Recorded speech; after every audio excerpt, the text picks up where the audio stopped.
Mr. Toye, the chairman of the board of the Toronto Blizzard, and all these many years in the North American Soccer League, this is the gentleman that brought Pele to the United States, that brought Franz Beckenbauer to the United States. This is the fellow who really put soccer on its feet here in this country. Clive, congratulations on assuming the duties of chairman of the board of the Toronto Blizzard, and congratulations on the position Toronto now has going once again for the Bowl. Yeah, it's kind of you, Howard. We're obviously delighted that the second time in a row we're in the Soccer Bowl series. Trying to win it this time instead of losing as we did last year to Tulsa in Vancouver. Disappointed, even though I'm talking in Comiskey Park, Chicago, disappointed that we're not playing Vancouver in Soccer Bowl because they're our natural rivals. We've had some pretty hot games with Vancouver. They don't like us in BC, and we don't like the Whitecaps too much in Ontario. So we had been looking forward to having the home game advantage with the Whitecaps. As it is, you and the people of the Sting messed that idea up by a tremendous victory in the semifinals. But it is good for us. We think we've built the core of a team which is going to stay together for a long, long time. We haven't made many changes over the past year or two. A lot of young players who obviously can only get better under good coaching. So we're looking forward to this as not only the second Soccer Bowl the Blizzard's in, but the second of many more to come. Welcome to Good Seats Still Available, a curious little podcast devoted to exploring what used to be in professional sports. Here's your host, Tim Hanlon. Hey there, everybody. What's new? How you doing? My name is Tim Hanlon, and this is, of course, Good Seats Still Available, that curious little podcast that is devoted to what used to be in professional sports. I appreciate tremendously your finding us here in the wild and woolly world of podcast land. We know how hard it is to find quality stuff out there, and we appreciate you finding us, downloading us, and of course, rating and reviewing us and subscribing to us, doing whatever you can to listen to and, of course, share and recommend this little show. We appreciate it very much, and we also appreciate you staying tuned for a tremendous and wonderful conversation with the legendary Soccer Hall of Famer Clive Toye, who you heard there in the intro being introduced in the courtesy of the Wayback Machine. Back in 1984, that was a clip from, I think it was halftime of the first game number 1 of the 1984 NASL Soccer Bowl. That year, I think, was the first year that they decided to make the Soccer Bowl a 3-game best-of series versus a 1-game winner-take-all game.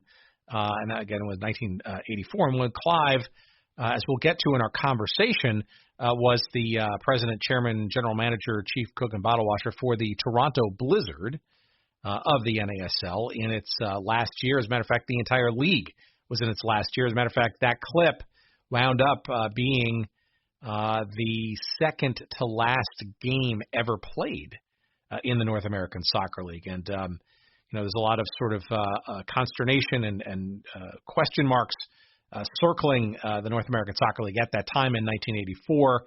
You could probably hear a little bit of it behind the scenes in between in the words there in that little interview clip. But we're going to get into all of that, of course, and prior to all of that, just the actual rise of the league, of the North American Soccer League, which Clive was instrumental in, frankly. Besides, say, somebody like Phil Woosnam, the longtime and former and now deceased commissioner of the North American Soccer League, there's probably nobody more quintessentially relevant and important in the history of that league, the North American Soccer League, than that of Clive Toye. We're going to get into his entire very impressive and story-filled career through the primordial ooze of the NASL, that being the International Soccer League, with a guy named Bill Cox, who we've talked about in a previous episode or two, who ran something called the International Soccer League, which was sort of this international round-robin tournament in the United States.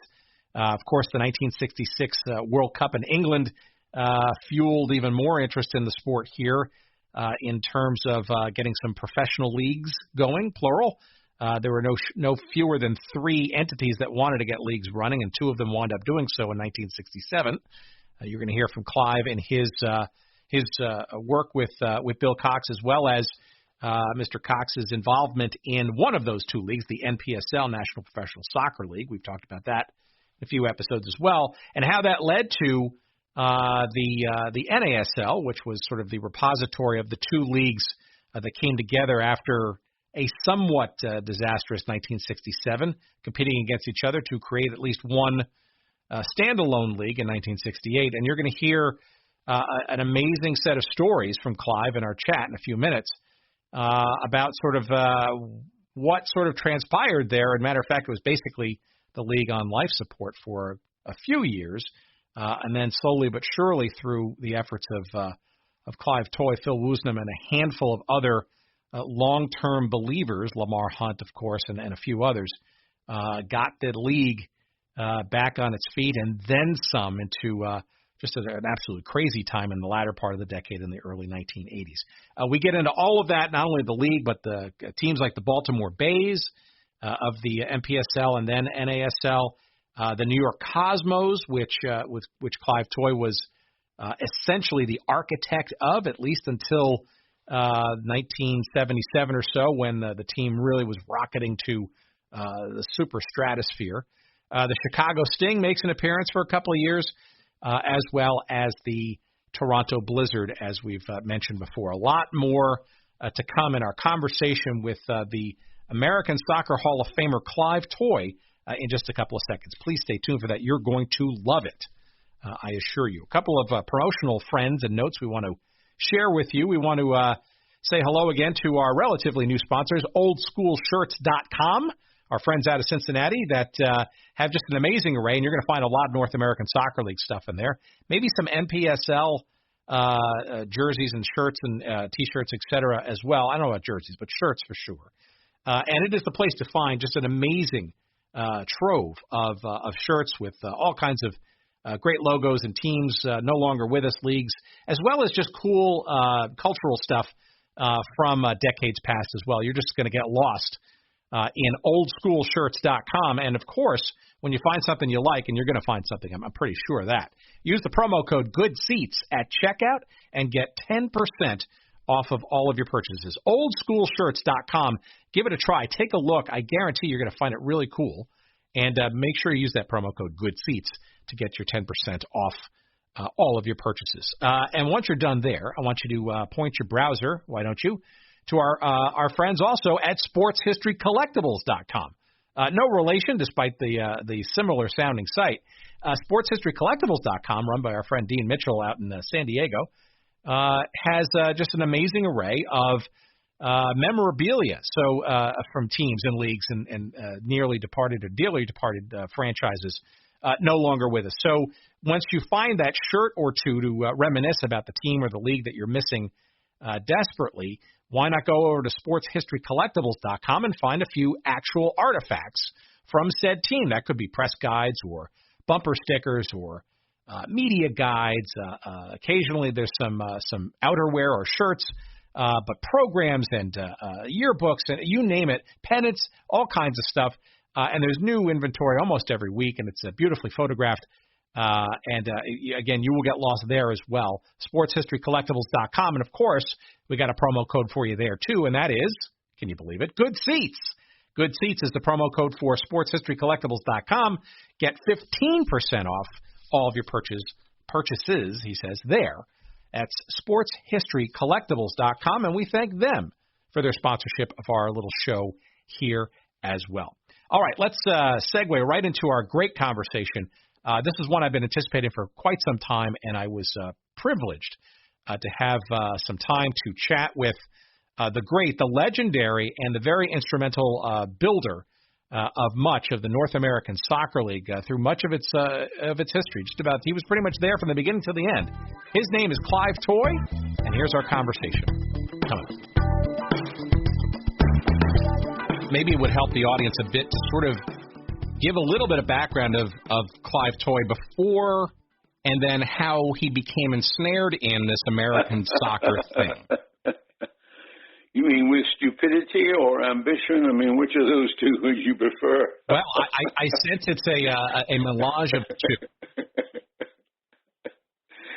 I was a journalist, I started as a journalist when I was 17. In those days, once you had a decent education, you didn't waste your time going to college for 4 years. So I started as a journalist at the age of 17, became the chief sports writer of that newspaper, moved to a bigger one, became the chief football writer for the Daily Express, which at that time was the largest circulation newspaper in the English-speaking world, 4.5 million a day, syndicated from all over the world, from Vancouver to the South China Morning Post, and in the process was sent to all over the world to cover soccer, which included once in 61 being sent to North America. First time I'd been here, I'd been to Asia before, and I was in the army in the Korean War, and I'd been all over Europe covering soccer, but this was my first trip to North America,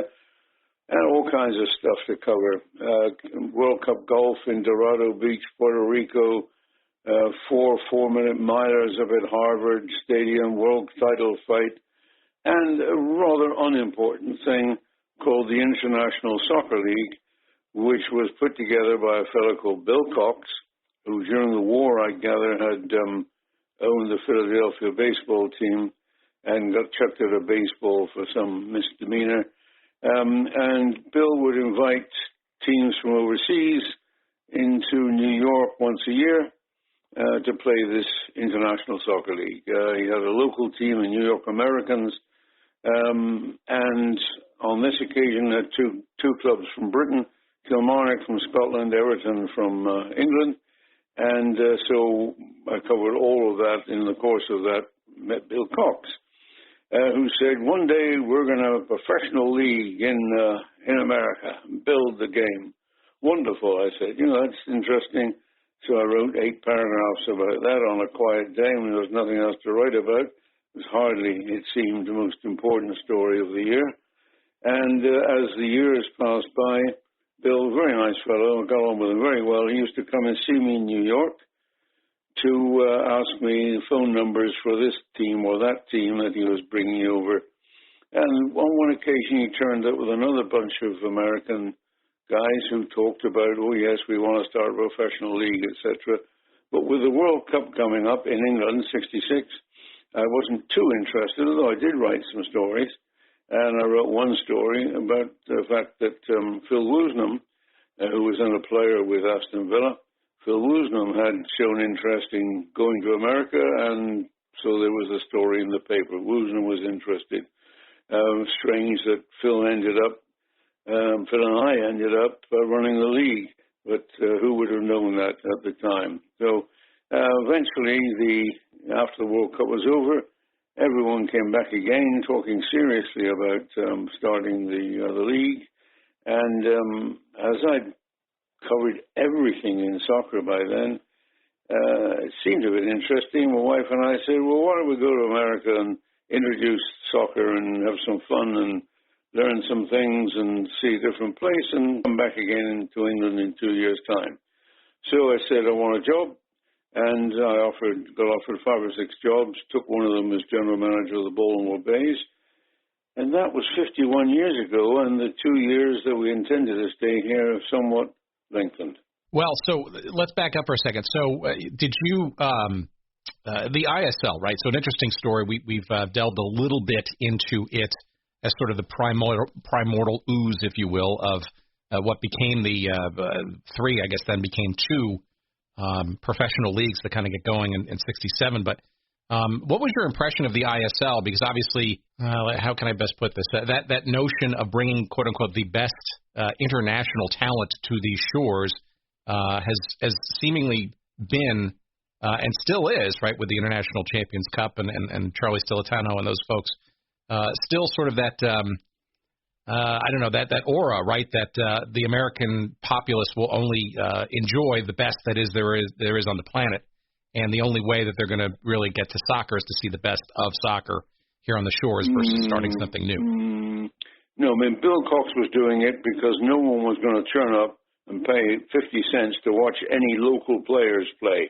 I mean, there were various ethnic groups where pretty decent players emerged, but they were confined to Little Italy in New York, or the Colombians down in Kendall in Florida. As a whole, that was never going to get in the papers. So by doing what Bill Cox was doing, he was doing that to introduce the game more and more to people in the hope that they would then one day be interested in the league that he wanted to start.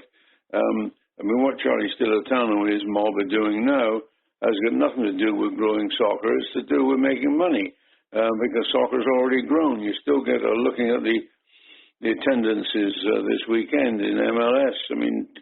30,000, 40,000, 50,000. Hey, that'll do. So it is a different thing. The international games then were meant to promote the game. The international games now are to make money for those who are promoting the international games, and has nothing to do with promoting the game. A clear distinction. So give me a sense then, when you heard from Bill Cox and his ideations of what a professional league would look like, right? His was not the only one, right? It seems like obviously he would have had a tremendous head start given that international experience, in the years prior to '67. But there were three, I think, actual groups of moneyed individuals that were all circling around this newly hot proposition post '66 to start a professional league. Maybe I'd love to hear your sort of perceptions of that all of a suddenness, I guess, of interest to launch leagues, and three of them at that. Well, there was the World Cup of '66. One game was televised. It may have been more than one game, but I'm aware of the fact that there was some television, and there was a lot of publicity given to that game compared to the complete ignorance offered in the past. And the International Soccer League, I don't know what their crowds were, but even though I attended a number of their games, but they were respectable. The problem, I think, emerged long before I actually set foot in this country to take the job, was that Bill and some of the other owners did not respect each other too much. And the first job I was offered was as a publicity director for the Hartford Mules, which was to be owned by Bill Cox, whom I knew better than any of the others. And you may say to yourself, well, don't remember the Hartford Mules. The reason you don't remember the Hartford Mules is that Bill never got the money for it, and so that club never existed. And that first job I was offered disappeared one night. Bill, poor Bill, whose idea was for reasons, financial reasons that are, complete mystery to me, just that he and the other people didn't get on, the other people didn't get on with each other, and so one bunch of people formed the National Professional Soccer League, where you sign your own players and you wear your own club, and the other mob, United Soccer Association or whatever it was called, invited foreign teams in to play in their cities as their own team. I forget the names and who they were, but I remember Cleveland brought in Stoke City from the English First Division and called themselves the Cleveland Stokers, and other people did similar things. And at the end of the first year, that obviously was an idea that could not be repeated too often, didn't do much good, and so the two leagues merged, became the North American Soccer League, and started on that journey. Well, so all the ownership ramifications, I cannot explain, because I don't know, because part of the time I wasn't here. In any case, I wasn't an owner.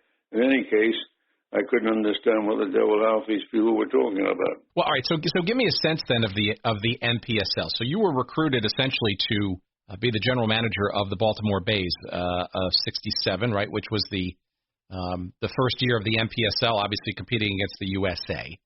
Right. And maybe a bit of an explanation or an understanding of how you saw the league. I mean, it was clearly the league that had a national television contract, right? But it was also at the same time, right, the one that did not have the official, for what it's worth, but clearly we found out it is worth something, FIFA blessing to play. I'm really curious to hear your, some remembrances of what sort of running a team in one of these two now professional leagues in Baltimore. And it's interesting, too, the owner, I guess, was sort of a beer baron, right? Gerald Hofberger? Yeah, that's curious right. Sort of the dynamics of that team that year.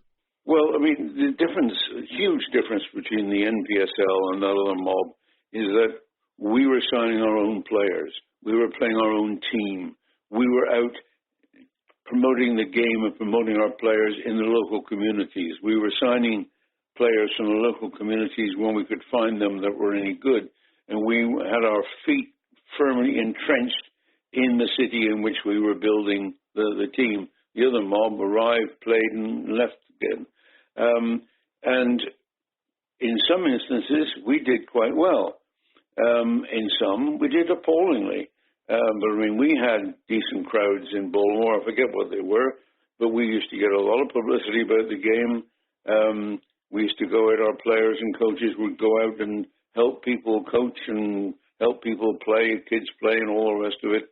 And we were there to not just develop our team, but to help develop the game. And some of us in some other cities were able to do that, and some simply were not. But at the end of the first year of the NASL, the animosity and stupidity which existed among some of the ownership groups, and, I can't honestly remember who were the worst, because we had really bad ones still to come. But they helped bring the NASL almost to extinction. And so I left the Baltimore Bays, and Phil Woosnam left the Atlanta Chiefs, and we set up the NASL office in the visitors' locker room at Atlanta Stadium, and off we went to try and build the league, keep it in business, and build it, which, we did, with great help from some of the ownership, Atlanta for one, Lamar Hunt in Dallas for another one. One of my jobs was to go out and try and persuade various people in various cities who'd expressed some interest in soccer to increase that interest and join us. And once I'd enticed them enough to feel that there was a chance there, then Lamar would join me. And so here was the Texan billionaire and the penniless Brit going out together, sharing economy class flights and sharing a room in a rundown motel to save money for the league, talking to people and trying to get them into the league, which we were able to do so that the league did increase, did keep on growing. And one of our tasks, of course, was to do something in New York. And by chance, we found the ownership for New York, and that's what happened to the Cosmos. All right. Well, so before we get to the Cosmos, though, you're glossing over it a little bit. I just want to the dark days of the NASL, right? So after '67 with the two leagues, and then '68, which was arguably the better shot to have one united league together. 1969, 1970, maybe even a little 71. Probably the darkest days of that league, right? Because you were down to, I think, 5 teams, at least on paper. I suspect that there were weeks or days where it might have even been less than that. I just a little bit of insight into sort of those dark days. I think that there hasn't been a lot of discussion, or at least the stories that I've sort of been able to unearth that kind of really speak to just how grave, if you will, the situation was. It was one breath away from death. I mean, that's for sure. As I say, the entire league office was Phil Woosnam and myself. The vast space we had was the visitors' locker room in Atlanta Stadium with 2 desks and 2 telephones. And we had 5 clubs. We did whatever we could to keep something going, and rushed around and managed to do it, and managed to persuade 1 or 2 people who were in some other league, the American Soccer League. I mean, my memory fails when I come to these horror stories. but we managed to persuade them to Rochester, for example, the Rochester Lancers. Managed to persuade them to come and join us, and suddenly we survived. And 71 came. We found ownership for New York, and so the league, we managed to have an office and a secretary to help Phil Woosnam. And I left the league office and took over the New York task. Well, so the question before we get to New York. So, I guess the question is, why? Why continue? What was the rationale behind when things were really quite dire, right? Because in many respects, right, you think about it, right? You if you think about this period of time, right, you've gone from the United States has gone from a period where you had no fewer than 3 actual ownership groups looking to start and establish leagues, and 3 years later, literally, it would be hard to argue that felt or could feel like rejection, like the patient is rejecting the transplant, if you will, of the sport. No, you have to understand. No. You're not talking about rejection of the game. You're talking about rejection of each other's. They could not, there were so many, could not stand each other. No, we want to do it this way. No, we want to do it that way. No, we want to do it some other way. To the devil with you. I mean, we had a bunch of idiots floating around who just didn't know what the devil they were talking about and didn't like each other in many cases, and that was it. So it had nothing to do with the game. It had everything to do with that we survived because of good owners, and we were in those dreadful days because of a bunch of idiots.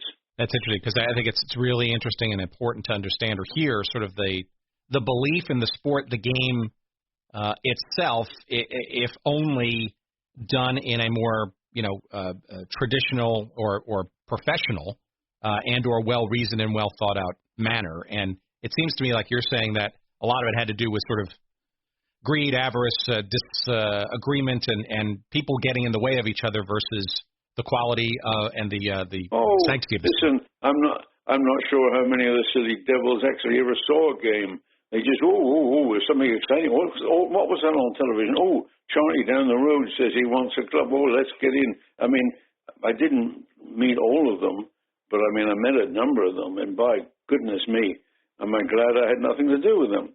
And we had a few like that later in the whole thing, which caused eventually the decline.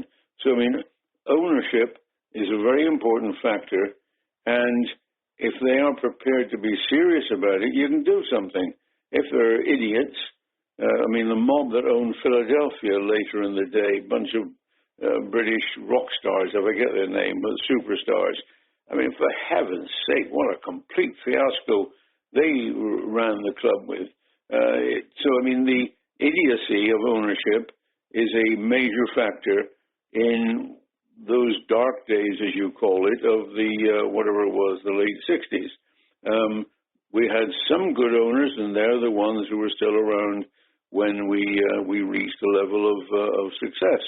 And then ownership came again, in my opinion, and destroyed the NASL after we had built so much towards the future of the game. All right, well, we'll come back to that one, right? We'll put a push pin on that one, because clearly ownership issues will not go away and be very interesting in the later years. But maybe some background then on I'm going to assume, the importance long-term or eventually of having a franchise in New York, and maybe a little bit of understanding as to perhaps how this Cosmos thing came about in the first place circa 1971.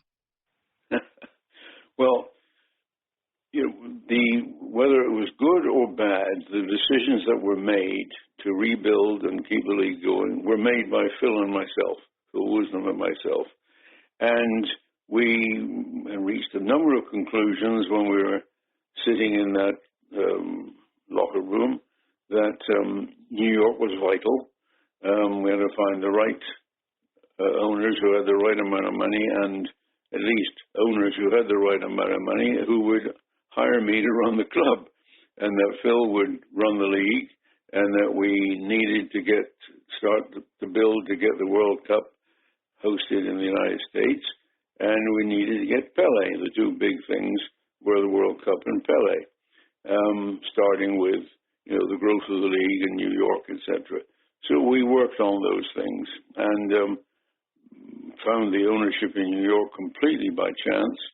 I don't know if you remember the name David Frost, who was a big TV personality in the UK. Certainly. And also became so in the United States. I think he was big interviewing Richard Nixon and all kinds of stuff. Anyway, I used to do a lot of work on the BBC, including a talk show with David Frost. And I thought, well, he must have got some money. Let's go and I don't know any Americans. I don't know any American millionaires. So let me try David Frost. And his lawyer said, oh, he's interested, but he doesn't have that kind of money. You should speak to Nestle Erdogan. So I said, oh, yeah, who's Nestle Erdogan? So he explained that Nestle was music, Atlantic Records, and Warner Communications, and big soccer fan. And we said, okay, how do we pin him down? And by chance, Phil Woosnam was went to the World Cup in Mexico in 70 and attended a number of functions. And one of the functions, he was introduced to Nestle Erdogan. So Phil, as I've said in my book, Phil didn't miss that open goal. He grabbed Nestle and talked to him, persuaded him, and before you know it, we had the ownership for New York. And before you know it, I was general manager of the New York, and we had to find a name, and I made myself unpopular with the owners because I came up with the name Cosmos.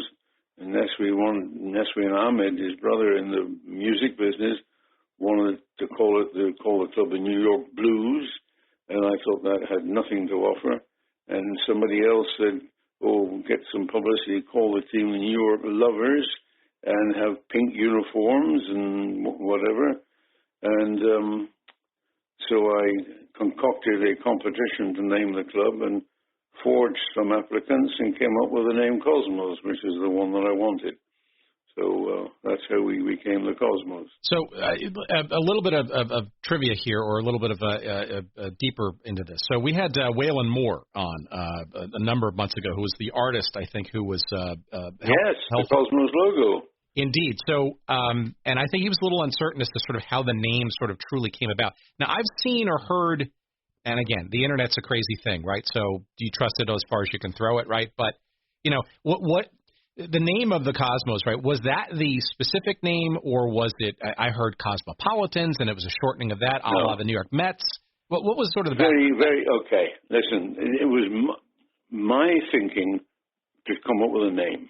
The previous professional sports team to emerge in New York were the Mets, and their full name was Metropolitans, right?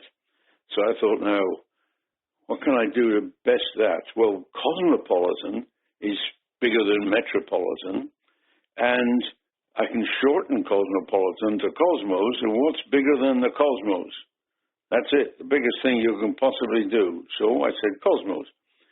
Then, to get agreement, I had a competition in which I asked people to name the club, crossing my fingers that someone would come up with the name Cosmos, and I could then tell the ownership, look, sorry, not the Blues, not the whatever, we got some of our fans come up with a name. And two high school teachers in Queens, I don't remember their names, sent the letter in saying Cosmos. So, boom, that's it. I got a few friends to write a few other letters to support Cosmos. I remember opening the mail. It was at an executive committee meeting of the United States Soccer Federation, and I was so excited, so pleased when someone said Cosmos that Gene Edwards, the president, said, do you think you can stop opening the mail now? We get on with the meeting. Now you know what you want to call a stupid club. So I said, yes. So that's how the Cosmos came about. That's where the mixture of Cosmos and Cosmopolitan came about. All my fault, and into the public view because of those two high school teachers in Queens who had the same idea.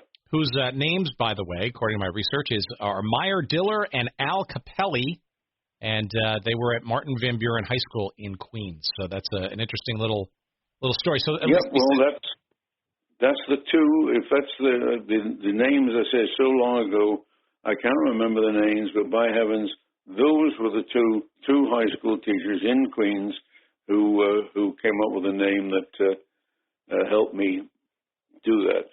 Very interesting. Well, I'm glad you set that sort of myth to rest. That helps a lot, I think, in the and it's partially why we do this, right? Because a lot of this is oral history, things that elude us in terms of certainty. All right, so late 70, early 71, you are now thrust into this new situation, a New York team in a league that's still not quite resuscitated yet, shall we say. Give us some insight as to your first days and how you were, shall we say, managing upward with this literally rock star ownership group. Well, fortunately, I had very little to do with the ownership group. They relegated conversation with me to a very nice fellow who was only with them a year. I don't know. He wasn't at the top rank of Warner, maybe the second or third rank. I don't know. I had no problems with dealing with them. I was left to myself to do whatever. So I did whatever and found the right coach and to a certain extent the right players through the coach, Gordon Bradley. And we worked at building the game, building the name, as well as obviously building our attendance. We did so much work in the area. We used to have a thing called the Cosmos Coaches Corner, and we sent, Gordon started it, and then we sent players out every night into areas, into people's homes where they got the local coaches in, or into a bar or wherever, to talk about the Cosmos, to talk about soccer to the people who already had some interest or could be persuaded to have some interest, which is why you ended up with signs all over the place after a few years, Cosmos Country. Well, that's what it was, Cosmos Country. And the cartoonist in the Daily News had this cartoon, which I wish I'd kept a copy of it, which showed two seats in a locker room, and one of them was large, and there was an American football on it, and next was this thin little thing with a soccer ball on it, and then the next one was, they were closer to the same size, and the next one they were the same size, and the next one, the American football is 2 inches, and the soccer ball is 8 inches. So that was the way people felt at that time that we had developed. I'm not saying we overtook the football teams there in every respect, but by heavens, we were there. So Yankee Stadium, right? That was the starting point, right? So you're thinking big, and it sounds like you're not getting too much interference, shall we say, from the ownership groups, right? So a little bit of overwhelmed or underwhelmed. Is Yankee Stadium the right place to play? And Gordon Bradley, right? He had played with the New York Generals of, was that the NPSL? Yes, they were part of the NPSL. So he had a little bit of familiarity with sort of what the on-field, performance would or could look like. Well, no, Gordon had played before all over the place and was playing and coaching in the German-American League, which was the strongest local ethnic league. He played and coached New York Hotel, one of their best teams, because I wasn't going overseas to find the first people. I wanted to get into those ethnic leagues that existed in New York and steal the best from there, and got enormous help from the German-American League, which changed its name to the Cosmopolitan League after they became well associated with us. So I had to get people. I didn't know New York, and I didn't know the soccer people in New York. I became knowledgeable of the soccer people, but I needed knowledge locally. Gordon was the perfect mix as the local knowledge, local contacts, and a good coach, and a very hard worker. So that's what we got, a bunch of hard workers who really went out not just to build the Cosmos, but to build the knowledge of the game. And we ended up, I think it was every Tuesday, I think, we had arranged to go, we'd find a high school somewhere which had a beautiful field and all the rest of it, and work out the details with the high school that we were going to train on Tuesday morning on their field, and all classes would be abandoned for 2 hours, and all the kids and everybody would sit there and watch the Cosmos train and get autographs and that kind of stuff. I mean, that's one of the many things we did. I used to say, we don't expect you to come and see us, pay to see us, until we've been to see you. And therefore, we would go and see you and make the speeches or make the coaching or do whatever was necessary to get to the Greek Americans, the German Americans, the American Americans, the whatever Americans, and tell them about the Cosmos and about soccer. So this is grassroots, right? This is a complete 180, right, from what the ambitious owners of the previous leagues and teams, right, were doing, which is more, not that, right, not growing the roots, so to speak, right? This seems like it's a very involve the community kind of approach. No, I mean, the NPSL, the clubs that existed from the NPSL and converted to the NASL and they to a degree were doing the same kind of thing. The U.S., whatever it was called, the other mob who imported foreign teams, didn't have a clue. And I don't know if any of them, maybe one or two of them, ended up common sense and joined the NASL. But it was a totally different approach to the whole thing. We were trying to build the game of soccer and doing so by having a league and having people employed to run a club and to promote the game in their territory and anywhere else if they could. I mean, it was quite simple. But it didn't necessarily translate into huge crowds, right, either at Yankee Stadium. I mean, by the end of that first season, right, you were already looking at... Well, listen, why would it translate into huge crowds? I mean, people were still saying, what's soccer? Oh, what's the World Cup? Oh, what's our national team? I mean, soccer was not here. It may have visited, and it may have been in the clutches and minds and hearts of ethnic groups, but it wasn't here. And what had to be done was to build the game while building clubs and using the clubs and their personnel to build the game. And that worked where it worked, and it didn't work where ownership disagreed. Interesting. So then, okay, so Yankee Stadium, right? You're there, but so the move to Hofstra, right, for the next 2 seasons, was that because Yankee Stadium was largely too large and or not drawing? Was it because of the, I guess, pending or I guess it was approaching renovation? Or were you maybe sort of saying, look, maybe we need to take a step back and be a little bit more intimate, I guess, perhaps in our settings before we kind of grow bigger than continue to be Yankee Stadium? No. The problem with Yankee Stadium was that they didn't want us playing if the field was wet.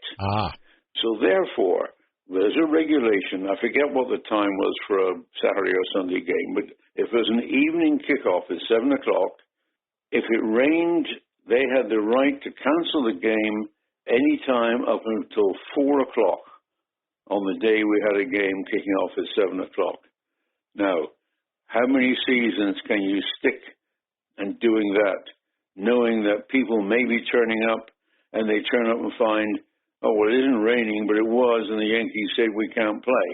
I mean, a totally ridiculous thing, but there was no way of avoiding it because that was the first year, and then they kept on pushing that. So, got to get out of Yankee Stadium. We're not playing in a blasted baseball field anymore.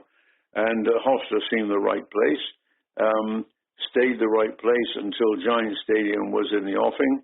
And so I moved into Randall's Island then so that we were not trying to move all the way from Long Island to New Jersey, so to speak. And so that's when we played at Randall's Island, and that's when other things happened, including Pele, and then Giant Stadium, and away we went. All right, so you're saying that the Giant Stadium thing was already a glint in your eye in the mid-'70s, even before you had moved to Downing Stadium from Hofstra. Well, I mean, I can't remember what the sequence was, but once I knew Giant Stadium was being built, then that was the place I knew we had to go. But I can't remember what day it was that I thought that, but it was bloody obvious, particularly Sonny Werblin, who was responsible for the place, had decided that the field would be wide enough for soccer, not like most American football stadiums, where their game is a narrower field, and so therefore we had to play on a narrower field. But Sonny Werblin had the idea that, there's going to be soccer crowds, so let's build Giant Stadium wide enough for a real full-size soccer field. And so with that knowledge as well, and the belief in my mind that we were going to have Pele and big crowds, that was the obvious place to think about. All right, so let's get some sense of then as you're moving into Randall's Island and Downing Stadium, and charitably, I was decrepit, but it was certainly not necessarily the highest order stadium. Obviously, it had some appeal, right? Because as did the WFL World Football League team, the New York Stars, right? See, at least it's close to Manhattan. It's interestingly located, somewhat centrally, but arguably very difficult to get to. Maybe some sense of those years, and then as part of that, this Pele thing, because you've already mentioned the potential pursuit of him in the first place. But I get the sense that the idea of Pele, right, especially one who has been here previous in years prior with lots of different Santos visits in international matches, ISL included, that this was almost perhaps part of the process, maybe even when the Cosmos was formed, that Pele would ultimately at least be given a fair shot to be brought to the United States. Is that correct? No. Stupid or not, there are things that Phil and I decided had to happen, and we would do our best to make them happen. Getting the World Cup in the country was one thing. Getting Pele playing in New York was another thing. So all those things were not just, what about this? We had it, we had it written down, so to speak. This is what we're going to do. And this is what we will try to do. And this is what we did. So it wasn't any question of, all right, well now, maybe we'll get Pele, so maybe we should have a bigger stadium. The whole thing was the rubbish that Phil and I came up with in whatever years it was when we were running the league. And we had support for those ideas from some people, and we had laughter and ridicule from some people for those ideas, but those are the ideas that we had. And, good, bad, or indifferent, we are the ones who decided that's what we want to do, and that's what we will try and do. And I say the idea was that Phil would run the league, and I would run New York, and we managed to make it work for a while. Well, look, in '74, right, the league actually was quite on the ascendance, right? I mean, you had teams out in San Jose, and you had Tampa Bay starting to come into play, and obviously some other markets. This is even before the arrival of Pele, right? So there were clearly some green shoots going on across the league, if not necessarily New York proper per se, but it had to give you some hope that, that sticking to the game plan here and maybe adding in some of these pieces long dreamt, such as a Pele, would perhaps grow to some real stature and size, given where you were a few years prior. Not would, perhaps, but would, of course. We were making progress, not in every single city, but very much making progress. And then decisions were made to get rid of Phil Woosnam, which was a mistake. And he was replaced by a person who did not know anything about what had happened, did not know anything about what should happen, did not know anything about anything, and was a destructive force beyond measure. Interesting. So maybe Pele. Let's talk about the pursuit, right? Obviously, the documentary sort of got into it a bit, but you were obviously very much enmeshed in this long-term pursuit of the world's greatest player. Maybe a little bit of insight, a little bit of intrigue as to it wasn't a straight line to get him, was it? No, I mean it was simple in the sense that he had to be persuaded to come to America because he still had a contract with Santos. It was coming to an end. They, of course, were have pushed another contract in front of him. They were very sad that he was leaving. And Juventus in Italy and Real Madrid in Spain were both interested in him. And he didn't have an agent. And so if you wanted to talk about him, you talk to him about him. And so shortly after the Cosmos were founded, early 71, Brazil, or maybe in Santos, I forget, it was the club or the national team, were playing in Kingston, Jamaica. And as that's a lot closer than Santos, I hopped on the plane down to Jamaica with Kurt Lamb, who was the General Secretary of the Federation then, very nice, helpful fellow, big soccer fan, who had known Pele personally for some time. And I didn't know Pele personally. I knew him. I'd seen him many times, but he didn't know me. And so Kurt went with me and introduced me, and I talked to Pele in Kingston and said, we're building a game in America, I want you, etc., etc. And as I found out afterwards, he said to Giroud Matze, who was their physio and became Pele's guide, you might say, what the devil is he talking about? Or words to that effect. So, but at least he knew me then. And then Santos played an exhibition game against America, or one of the teams from Cali in Colombia, Deportivo Cali, I think it was. And before the game, I went on the field with Pele and retired the Cosmos number 10 shirt and gave him a Cosmos number 10 shirt and say, you know, you'll wear this one day. And we had a big laugh. And from then on, I pestered him to death wherever I had the time to go and talk to him. And it, you know, got better and better as time went on. And we finally, in Brussels, he was playing in a game, a testimonial game for Paul van Himst, the Belgian coach, national coach.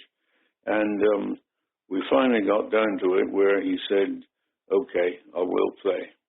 And so we signed a few rough pieces of paper. In fact, I pulled a piece of notepaper out from the drawer of the hotel, the GB Motor Inn in Brussels. And Pele scrolled on it and signed it. And I said, okay, you know, I'll meet you again in 2 weeks' time. He had to go somewhere for some other thing. And we agreed to meet in Rome a couple of weeks' time. And I went back home and got contracts, etc., and went back to Rome and got a bit further and went to Santos. I often think I should have bought a season ticket to get on the plane to Brazil, because I went there so many times. But altogether, then it was done. He agreed. We met in Bermuda and signed all the contracts, and 2 days later caused chaos at the Club 21 when we had the press conference. It was chaos. I've seen some footage and some snapshots of that. But yeah. Any memories of that? Because it seems like everybody in the world, literally and figuratively, for the press showed up. And although Pele was a little late too, I think, right? You know, I don't know if he was or not. I mean, those days were utter, absolute chaos. I mean, 1 minute we're you know, a club, we're doing all right, you know, considering, and the next day we're, you know, nothing bigger in the world than Pele, and we still only had 2 or 3 people running the club. I didn't have a great staff to do things. We were doing everything ourselves. I mean, sometimes when we had a big crowd, I used to have to grab tickets from the ticket office and stand outside and sell people tickets to stop the lines becoming too long. I mean, we had 2 or 3 people running the whole blasted thing. And I knew we were going to have a press, you know, decent showing in the press conference, but I wanted it at somewhere like Club 21 because that was upscale New York rather than downscale New York, which is where the game had been always. But I had no idea we're going to get that many. I mean, it was mob scene, absolute mob scene. So as it was a few days later when he played his first game. All right, so let's talk about that first game, because we had Kyle Rote Jr. on a number of months ago, and I quizzed him on what I tried to piece together was sort of a bit of the history of that first game, because it's my understanding, and I think mostly corroborated by Kyle, was this. So it was an exhibition game. It was I wouldn't call it hastily arranged, but it seems like it was in retrospect. CBS, right, a national live broadcast, right, which was quite something. But my understanding was that Dallas had a game literally that night before in San Antonio, and it had to be in New York like for a 2:00 game for a nationally televised audience at that to introduce Pele. It boggles my mind, and obviously, this is years later, right? So in hindsight, but that you'd be able to schedule an exhibition game in the middle of the NASL season, get a CBS to drop everything or somehow squeeze it in. I must imagine that not only the signing of Pele itself, but the days before and the days during getting him here must have been just not only chaos, but just completely uncharted craziness to get that all together. Well, I think that I probably worked about 48 hours a day in that period. Things had to be done. There was very few of us to do it, but we did it. And I don't recall Dallas having to play in San Antonio. I have no idea, but I do know that we didn't have a game that weekend. And with Pele, we had to have a game that weekend to start the whole process. And I arranged, Dallas agreed to play and did play. Within a day or so, not only did we get TV, but we had sponsors who wanted to put their signs on the field. They came out of the blue and had to negotiate those deals. And there were so many things that had to be done to get us from being, minor league to the biggest thing there was for a day. So it was fairly chaotic, yes. All right, just when it was getting interesting, let's bring this to a grinding halt, shall we? Just kidding. We got to pay the bills around here, and our friends at Audible have been very helpful in attempting to allow us to pay some of those bills, and we want to call them out now and remind you that a free audiobook download is yours for the taking, and also a free 1-month subscription to the service of Audible at audibletrial.com/goodseats. Again, audibletrial.com/goodseats for your free 1-month trial of the Audible service, and most interestingly, a free audiobook download for you to enjoy. 180,000 titles and growing every day to choose from, and there's absolutely no excuse to not find at least one title amongst that cavernous selection available to you that you won't find to be enjoyable and good for the soul, including a couple of books that might be interesting to our audience. And yes, some new ones, frankly, that I'm finally listening to. One that I'm listening to right now is by Carson Cunningham. It's narrated by Paul Bamer, and it's called Underbelly Hoops, Adventures in the CBA, a.k.a. the Crazy Basketball Association, which is really, of course, about the Continental Basketball Association, which for many years was sort of this ragtag minor league of the NBA. And it's a book I'm about 2 chapters into right now, and hopefully maybe a guest will get for a future episode. Also, in my queue, next up, is another guest that I'd like to get, and her book that she wrote is also narrated by her. Her name is Jeannie Buss, and of course Jeannie is the daughter of Jerry Buss, of course the wildly successful founder of the Los Angeles Lakers and the LA Forum, and Jeannie is clearly today the brains behind the Los Angeles Lakers today. She and her brothers were active, of course, in things like, along with her father, World Team Tennis, the Major Indoor Soccer League with the LA Lasers, all kinds of stuff. So her book is next on my list. That's called Laker Girl, and that too is available on Audible. And again, it's one of the many thousands of titles that you can choose from when you go to audibletrial.com/goodseats. And again, you too can get your free audiobook download to give it a try, perhaps one of those 2, or perhaps one of the other 180,000 titles available to you as well. Give it a try, audibletrial.com/goodseats. Thanks for listening, and back to our conversation.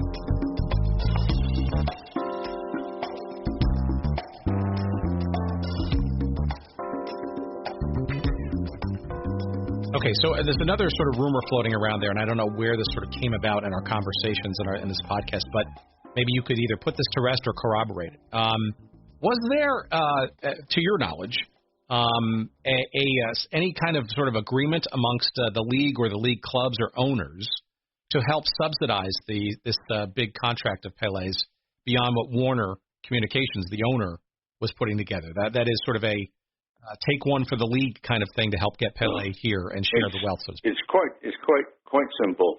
I did a deal with the league that if Pele played in their home game, I mean, if he was injured or whatever, it didn't count, but that we would get a percentage of the difference in their regular home gates and their gate for the Pele game. So, if somebody got 10,000 normally and 50,000 for Pele, we get, I think it was 15, could have been 10% or 15% of the difference of the gate revenue between their poor crowd and their Pele crowd. That's the help that we got to finance Pele. Interesting. So it wasn't a check ahead of time. It was a performance guarantee or percentage of the time he was with the. The clubs they agreed. Here's what we normally get, and here's what we got when you were there, and here's your percentage of it. Quite simple. At what point, when Pele sort of brings it, obviously, and a lot of people sort of look back and sort of say, well, it was an immediate, a catalyst to, obviously success in crowds in New York, certainly, and the league itself. But it's true. I mean, you look at it; it's almost like a direct line. I mean, the attention and then the curiosity, right? It's almost overnight in that respect. At what point? I mean, this is by '76. You're back in Yankee Stadium, so you can accommodate some larger crowds. And then obviously you're on your way to Giant Stadium, circa '77. But at what point did you and Steve Ross, the Erdigans, the management, overall everybody involved with the team, it feels to me like it was an inflection point of some substance, right?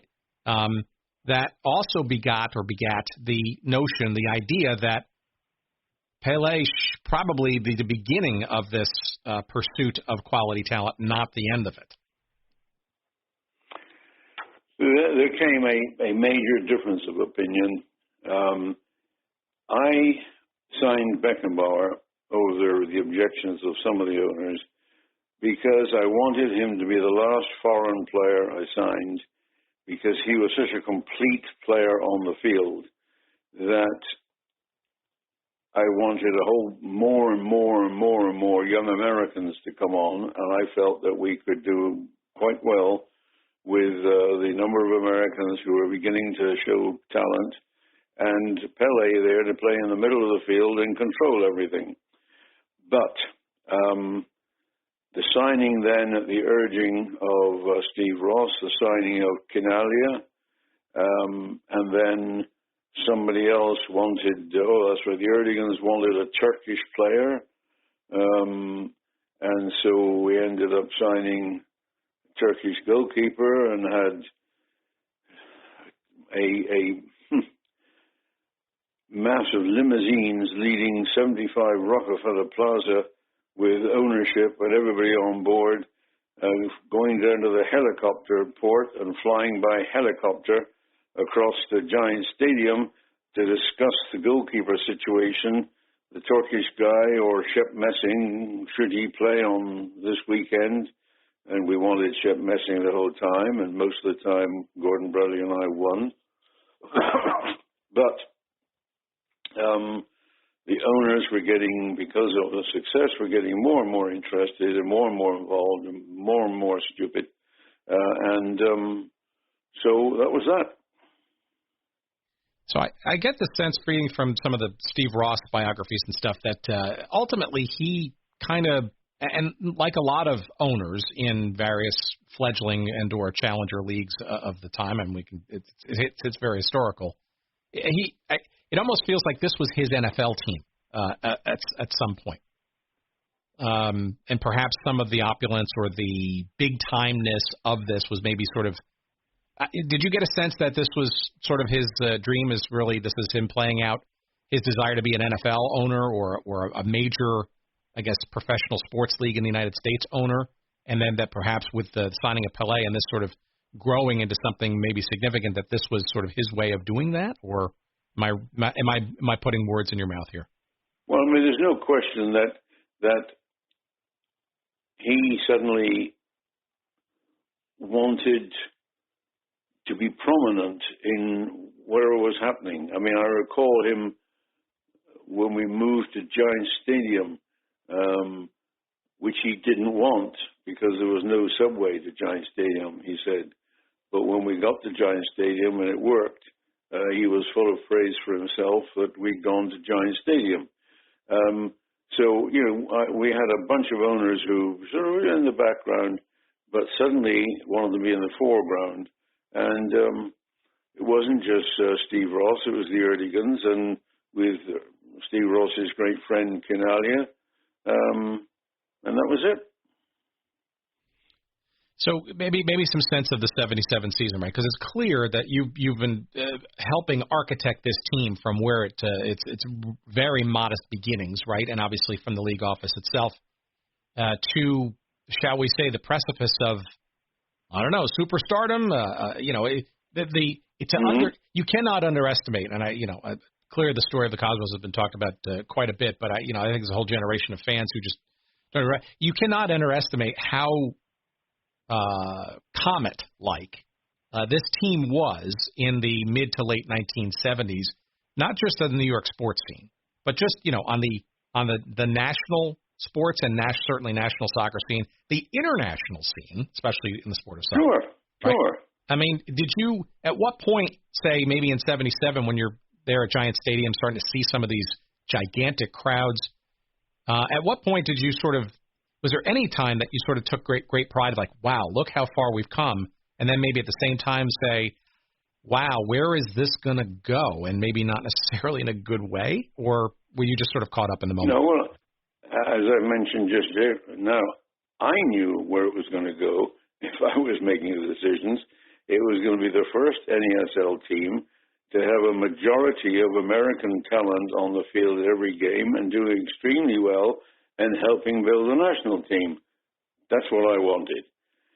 But because of the stage we reached, the ownership wanted more and more and more and more stars. As Ahmed, I think it was, said at one time, they wanted the number one player from each country in the world, which was absolutely opposite to what I wanted to do. And, I mean, I remember once somebody saying to me, look, you better pop up and see Nestle because he wants to talk about who to sign for next year. Oh, all right, then. So I went up and I said, look, these are some of the players. Here's a list of half a dozen players I've been talking to and thinking about. And he looked at the list, didn't say anything. He said, sign him, and him.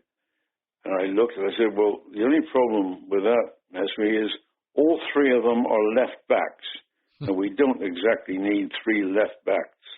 So that was another item of building my total unpopularity with the ownership. And their ideas were just totally different than mine. And, it was my ideas that got us there, but my future ideas were absolutely opposed to theirs. So if I may be so bold, how did it sort of come to an end? This is in the 77 season, I guess, that you essentially left. I wonder if it was similar to around when Gordon Bradley left the team as well and was replaced. And I mean, it seemed kind of all of a sudden for somebody who followed the team early in 77 to see. Right, I'm curious to hear that back. It was all part of what I just explained, where ownership suddenly wanted to make decisions. It was explained to me one day that the ownership was upset that they didn't get enough publicity and enough thanks for what they were doing. Well, they weren't exactly there at Randall's Island to see what we were doing. So the thing developed to where they wanted to make decisions. They wanted to make decisions about the coaching, about the players, about everything, even though they hadn't got a bloody clue. So they said to me one day, look, we've had enough. And so I departed. Was that in the middle of the season? Was this before, the playoffs and the soccer bowl? Before the playoffs, yeah. Okay, so that must have left you, I don't know, I would say bitter, but certainly miffed. No? Well, to talk about them is difficult because there may be women and children listening to this program, so I have to be careful what I say, what words I choose. It was a disgusting way they behaved. They were totally useless in terms of what they wanted to do, and their attitude to the people who'd built the club, not just me, but Gordon Bradley as well, was despicable. And I'm only sorry that they're dead, passed away, because you shouldn't speak such ill of dead people. But it's a fact. Those who built the club were dismissed.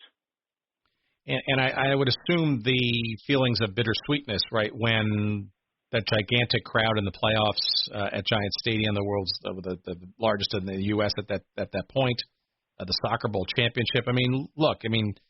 That's all your handiwork, right? And to not be around literally in the midst of it as that's happening, it's got to feel a little sort of sad. There was another occasion I recall when I was running the Toronto club when we won 4-1 at Giant Stadium against the Cosmos. I remember that very well.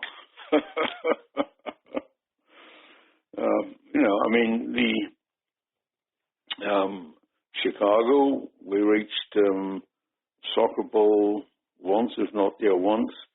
Toronto, we reached it twice. So, after I left the Cosmos, the clubs I was running got that far, and we often beat the Cosmos, and the Cosmos were a shambles. But, bitter, you said, miffed, bitterly angry, if I want to think about it, and if I want to give you the right words. So where was Phil Woosnam in all of this, right? So, obviously you had been Phil wasn't there anymore, because one day Nesby was out walking along the street and bumped into a guy he knew, a fellow called Howard Samuels, who had been a failed candidate for a New York governor, I think it was, or New York Senate or something or other. And before you know it, Phil Woosnam, who has contributed greatly to the building of the league, is out, and Howard Samuels is the new president of the league. And he is the guy I referred to earlier. I don't think he knew the shape of a soccer ball. And he was hopeless would-be praise. Well, that's in the early days. I was curious sort of where. So Phil was still very much involved at your time when you were leaving the Cosmos and then going. Yes. Oh, yes. Right? So I guess I was just trying to get. I guess this is sort of my little attempt at a segue to get into.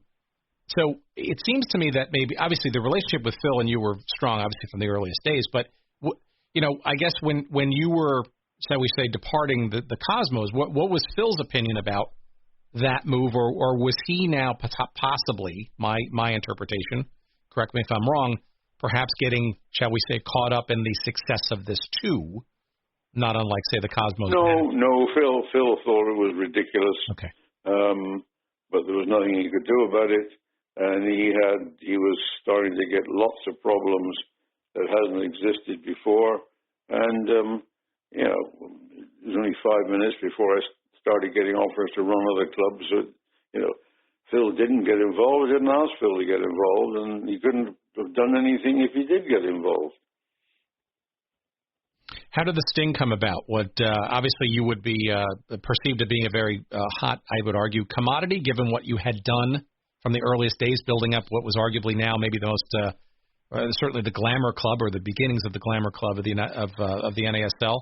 I suspect Lee Stern probably saw you from afar, and how did that Chicago Sting relationship come about? I knew Lee quite well because I was on all kinds of committees, and Lee was, and so we'd met and we'd had arguments and whatever. But I, met him scores of times, and he just gave me a call and said, "What about it?" And so that's what happened. And what of the Sting? Very interesting. Lee is on our list. We've been touching base with his folks, and hopefully we're going to have him on an episode in the coming weeks. But was this so 78, 79? Were you splitting time between Wrigley Field and Comiskey, or had you been at Soldier Field? Oh, yeah, that different was market, right? That was dreadful when we had to play play in two stadiums the same season. That was awful. Hiring Willie Roy as a coach was one of the few good decisions I made in Chicago. He did a good job, recruited some good players. But that two stadiums, plus then we were, because of somebody else in the league, we were going to have indoor soccer as well, or did have indoor soccer. And the Sting were going to play in some beautiful brand new arena. And something went wrong with the arena. It fell down or couldn't be used. And so there was another playing problem for the Sting, and I just couldn't stand it. So I let Lee carry on and ended up a few weeks later taking the Toronto job, which was a bit easier. But funny thing is that about last year, I got an email from Lee saying that he'd just come across some Sting tickets from when I was running the club, and that they were $1 for kids and $3 for adults. And how do I expect to fill Soldier Field charging such huge, horrendous prices for a Sting game? So I replied and said, well, as you haven't paid, that's what you're fired. So as I replied and said, as you haven't paid me since 1979, that's about $30 million you owe me. And so he replied and said, no problem, I'll wire it as soon as I find out how much of your expenses went on Cuban cigars. Well, we had a good laugh at that. Before we leave the Sting, because 79 obviously was a pretty successful season. It seemed to me that the Sting kind of really became one of the better sides in the league. Yep. You cannot argue that this Sting certainly. Lee Stern had been with that team. He's probably the longest lasting owners, right? And to what financial detriment, right? But it's certainly now living in Chicago as I do now. It is amazing to me. How many people have fond memories, even if they weren't alive at the time, of this club? Yep. It was the logo, or people like Coach Willie Roy or Karl-Heinz Granitza. Certainly, I suspect you were part of that. Him coming to that franchise, etc. Yeah, well, that's good. We did a decent job there in a couple of years that I was there, and they carried on doing a decent job. So that's the way it went with several clubs. All right, how does Toronto happen? And I'm really curious because by 1980, when you joined them as, president, general manager, I don't know what the official title was, but the head honcho. Whatever.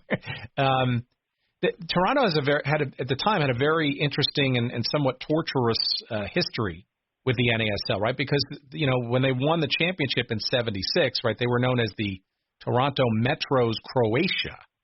Sure. I'm sure was based on my readings, was something that Phil was in particular not too happy about having sort of that ethnic relationship, but it was kind of a lifeline for that club to keep it there in the city at that time, which he needed, right? That's right.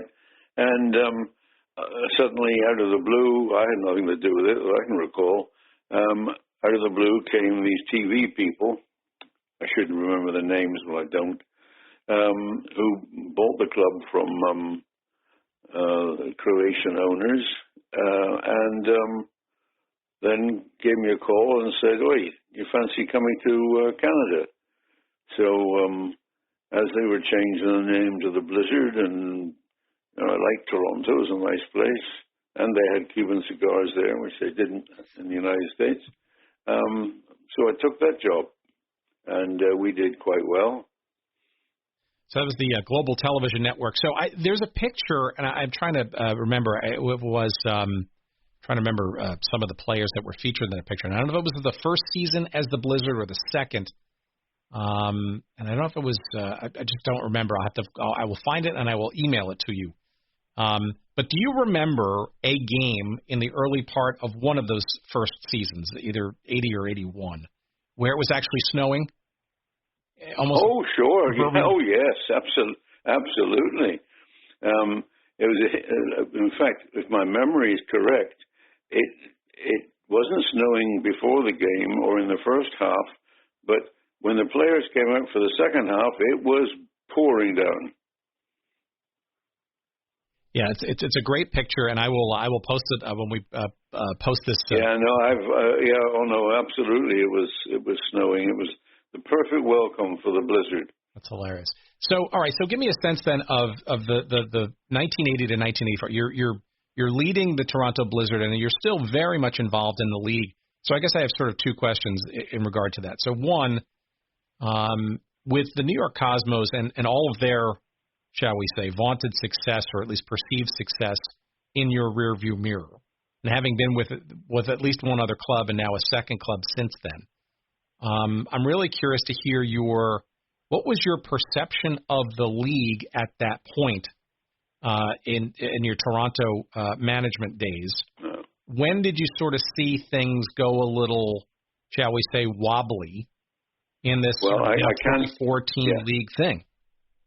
I can't say what year or precisely what, but as the days or months or years passed, a lot of unbelievably stupid decisions were made by the league. For example, the league had an executive for years, had an executive committee, which consisted of people like Lamar Hunt and Lee Stern and George Strawbridge in Tampa, sensible people, and me. And suddenly all these new people, because we expanded, that was it, we had an expansion. And the expansion brought in a bunch of new people who were the same kind of idiots who ruined us in the first place, because they changed this executive committee and each division had to have its person. And the people on the executive committee, I think with maybe one exception, were suddenly people who had not had 5 minutes experience in the league before. And so decisions were made that were totally ridiculous. I mentioned earlier, these idiot rock stars who owned Philadelphia, who just had no idea what they were doing. They weren't in Philadelphia. They were just somewhere where they had a team. And did a dreadful job there. We had a terrible job in Western Canada, Calgary and Edmonton, where the two people there were, one of them ended up in jail. And then the TV people in Toronto got a bit, well then, first of all, the people in Montreal, which was, the big brewers owned the club and were doing a good job, whatever the brewer was called. I think it was Molson, right? Molson, that's right, yes. And they quit because of the idiocy of a decision that Howard Samuels made, and they were so perturbed at the way it was made so casually that they quit. And then the TV people quit, and they sold it to a fellow called Karsten von Worseby, owned a bunch of hotels, including the York Hanover in Toronto, and was a soccer fan, German guy, hence York Hanover, York being the old name of Toronto, Hanover being where he came from in Germany. And we were doing okay, but then he got into terrible trouble. Business dealings in Bermuda and Germany and all kinds of places, and I'm not sure if he ended up prosecuted or not, but it was bad days for him. And at that same time, the league was finding the stupidity of its expansion, because some of the expansion guys, like the idiots in Western Canada, were ruining things, and some of the good guys, like I say, Molson in Montreal, decided they didn't want to do business with idiots, stay in business with people who were doing everything wrong. So the league started to fall to pieces again. And I had forgotten until you raised this subject. There was a meeting, I don't know which year it was now, but it's easy to find out, the year in which the league expanded to maybe 22 teams or something like that. Yeah, 78 they went to 24 teams from, I guess it was 18. 24 teams. Yeah. Okay, that's it. That was the expansion which some of us were totally against, but we lost the vote, and they went to 24, and that was the beginning of the end. So why the haste to add 6 teams in 1 year? I'm assuming, actually, and I think I've heard this, and maybe it's just one answer of a bunch, right? But television and the pursuit of such, right? That sort of having a bigger footprint to attract television versus 18 teams in 77? Well, it may have been also the fact that the new teams were having to cough up money to join, franchise fees. There you go. I forget, a few million, and so it was a share. Some people wanted to share. And I do recall, unfortunately, the meeting in which the decision was made, that Steve Ross turned up for the first league meeting he never attended and spoke vociferously and endlessly about the need to expand and all the rest of it, and that's what happened. I say, and then, with the executive committee being changed, the whole, and Samuels eventually coming in whenever it was to take over from Woosnam, there was basically no one left at the decision-making level who had the faintest idea what they were talking about. So let me understand a little bit more about, and unfortunately Phil's no longer with us to hear this, and I wish I would have the opportunity in this podcast back when I first met him during the 35-year anniversary of the NASL at the old Soccer Hall of Fame in Oneonta. I did get to meet him, but would have loved to have asked him this question. From your perception, right, you're obviously very, very much involved in not only the Toronto team, but still the league operations. Maybe a little bit of you sort of give a little bit of background, but sort of what were the events or the situation that sort of led to Phil's ouster and the replacement with this admittedly non-soccer guy? Did anything in particular precipitate it besides sort of the bigger issues? And when did it sort of happen and maybe why at that point? Was it 81, 82? I forget. I honestly don't remember the specific happenings or the specific reasons.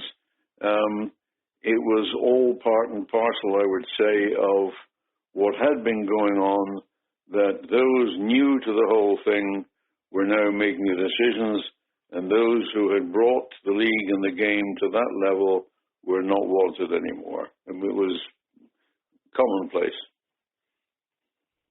Well, but with that, though, the soul of the entire league, right? And, you arguably you were a microcosm of that back in 77 when you left the Cosmos, right? It's sort of, you're responsible for basically bringing the team to that level of success, and then potentially what it goes to further, right?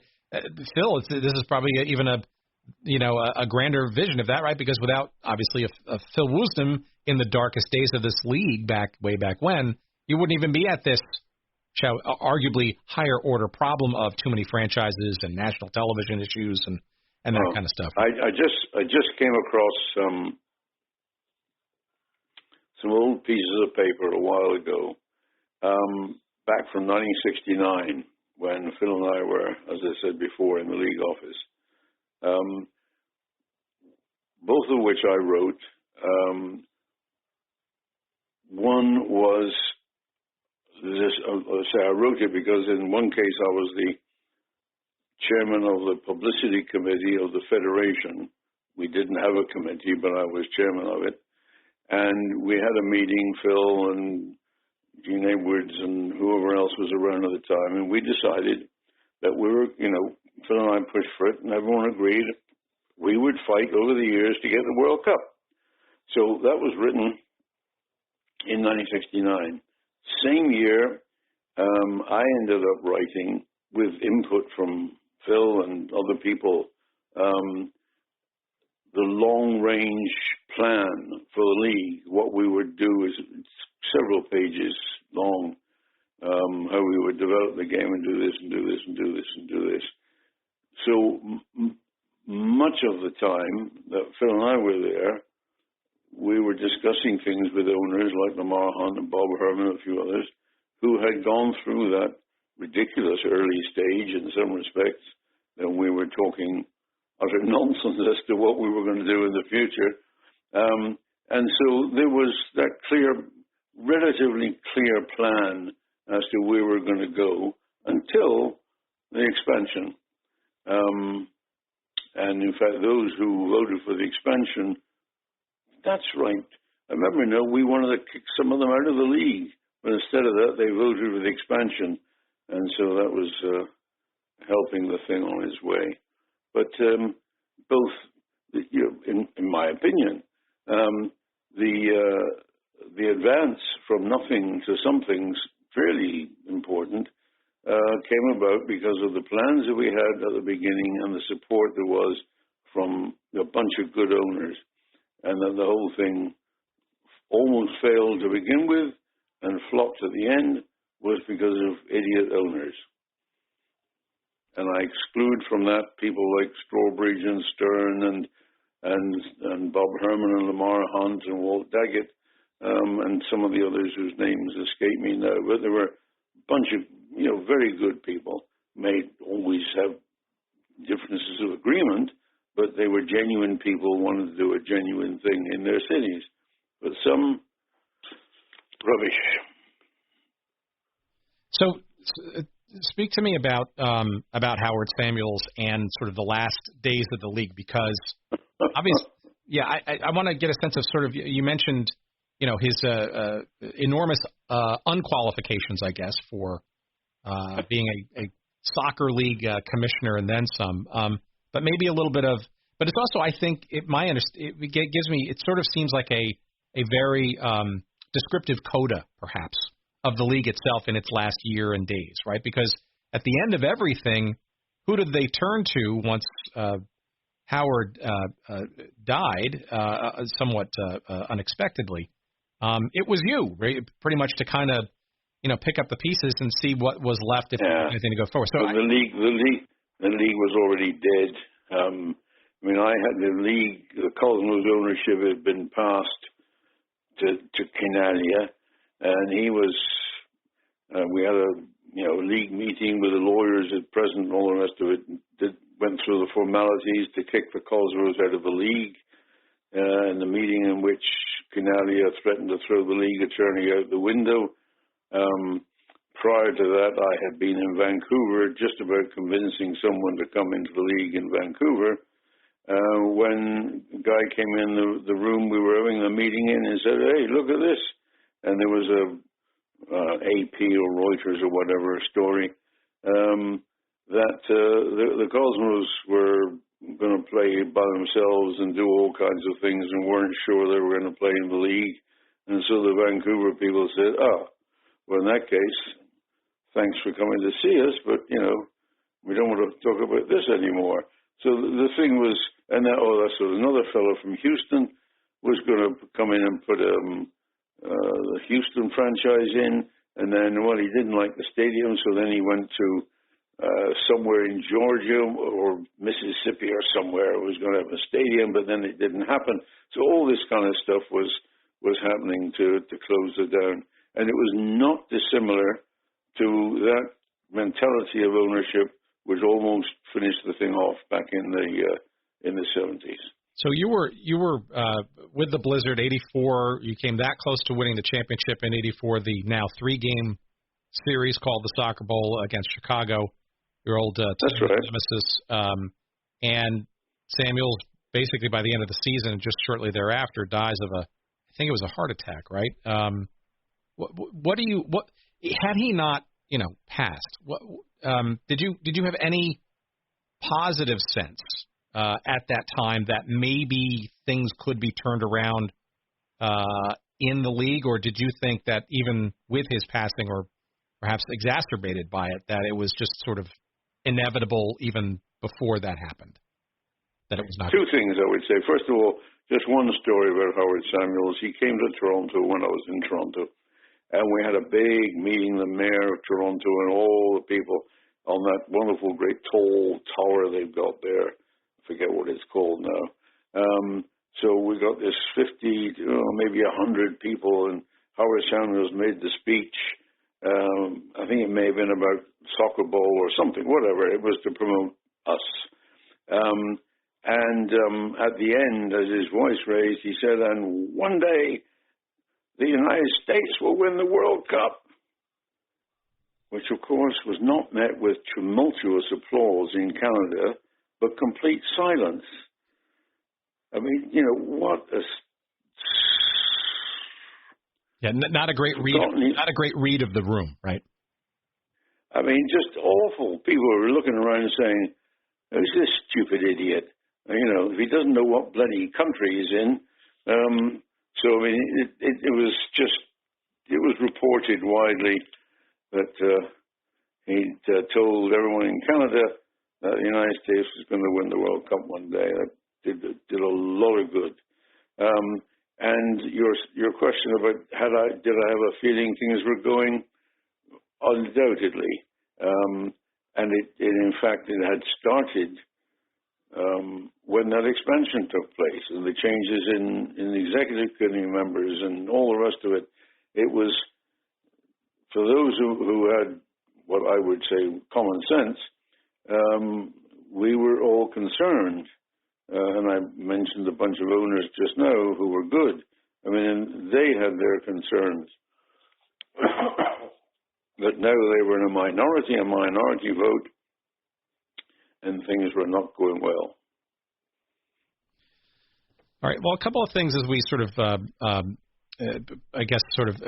the corner here and get out of the NASL. So one thing that the league certainly and that you were certainly part of course, was sort of the approach to the on-field play, right? So the rules, right? The experimentation, the 35-yard line, the shootout, the 3 North Americans on the field at all times, the points system. In retrospect, these things look like not only part of the vanguard, but frankly prescient, given sort of the sometimes morbid state of the game and frankly, how some of those rules have changed since the 70s and early 80s. Maybe a bit of sense of your role in and or others' roles in the approach to, shall we say, challenging conventions with rules a bit for the American marketplace with the NASL. I would say much of the credit for that would go to Phil Woosnam. I don't recall anybody else come up with those ideas. The idea of guaranteeing a certain number of Americans on the field at all times, I recall personally being very strongly in favor of that. As I said, it's one of the reasons I signed Beckenbauer, so that he would be on the field controlling, I hoped, a bunch of American kids.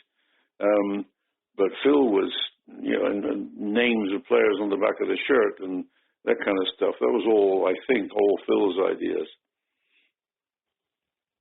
You think, though, the rules, though, that was helpful, though? I look at the point system, and you'd think maybe today that some of the games in some of the international leagues could benefit from. 35-yard line, probably a bit more controversial, right? You can make the argument there. But the point system where you're rewarding some attacking soccer play, it seems like that was a good thing that helped make the sport a little bit more, shall we say, dynamic, perhaps for the unwashed American audiences.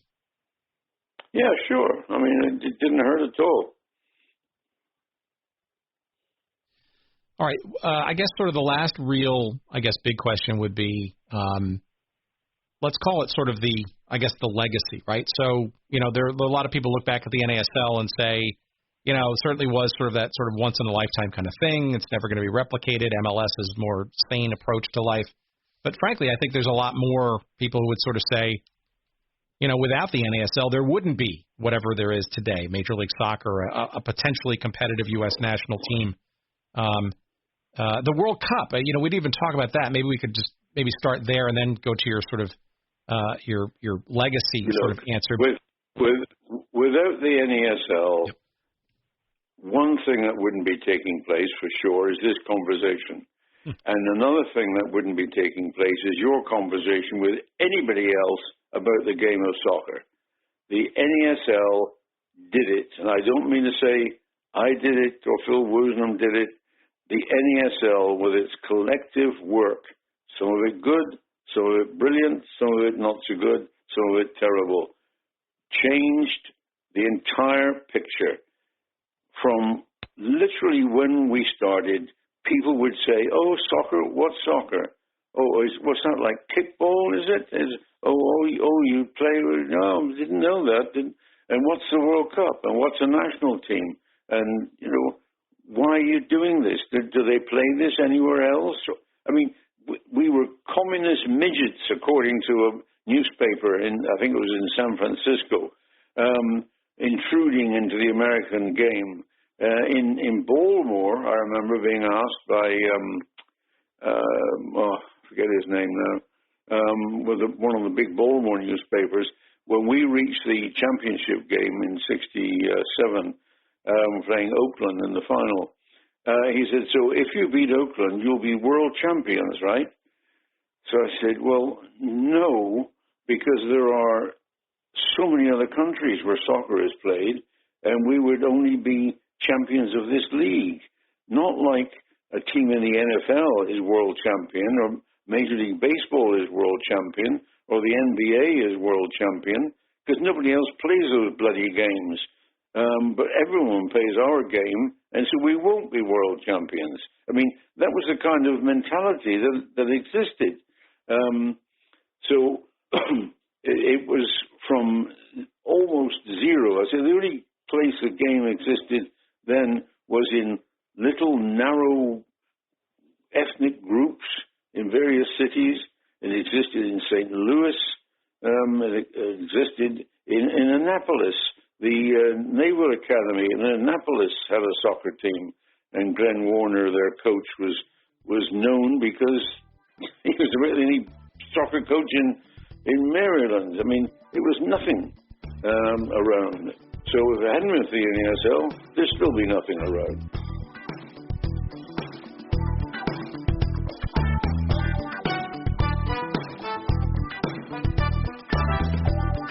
Well, now, that's certainly an interesting set of chatter and conversation, don't you think?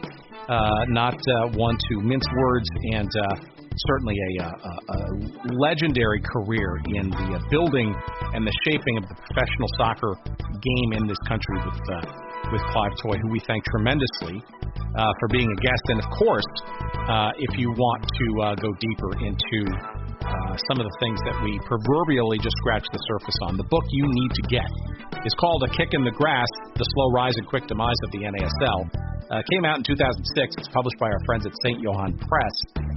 And believe me when I say, in this 170, almost 180 pages or so, it's chock full of stuff. It's chock full of great stories, anecdotes, some eyebrow-raising tales, a number of very interesting and hard to find, if not impossible to find, photography and knickknacks and things from the career of Clive Toye during the North American Soccer League, and I highly recommend it.